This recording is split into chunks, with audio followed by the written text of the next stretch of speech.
My name's Scott Tandy. I'm a Community Partnership Officer for Newydd Housing and lead on youth and digital inclusion. My name is Jackie Holly. I work for Newydd Housing Association and I'm a Community Partnership Officer.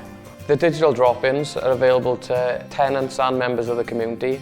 They want to get online, they want to look for jobs, they want to look to get cheap deals through comparison sites, and I'm helping them to do that.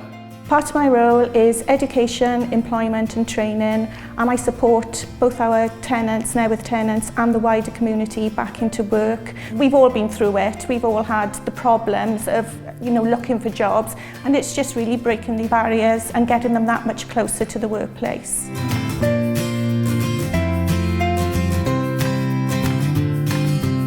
When I know that I've made a difference, it makes me feel really, really happy. It makes me feel overwhelming, knowing the fact that the fear of the computer and the internet have gone.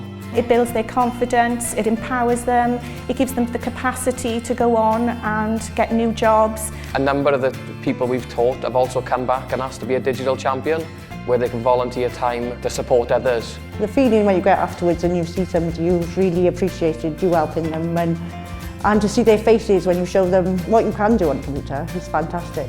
The enjoyment and the fulfilment of helping others get online is great, and you will love it. The future of digital inclusion, we're going to look to take over or run IT support through all the libraries in the Vale of Glamorgan, and also we're going to run a number of drop-ins in the community hubs throughout the Vale of Glamorgan and RCT. The best bit for me is I feel like I'm supporting them to make a difference. It's nice to see that you start off and you can plot a journey, and it's nice to see at the end of that journey how far they've come, what barriers they've overcome, that they've got a job at the end of it. It's really satisfying.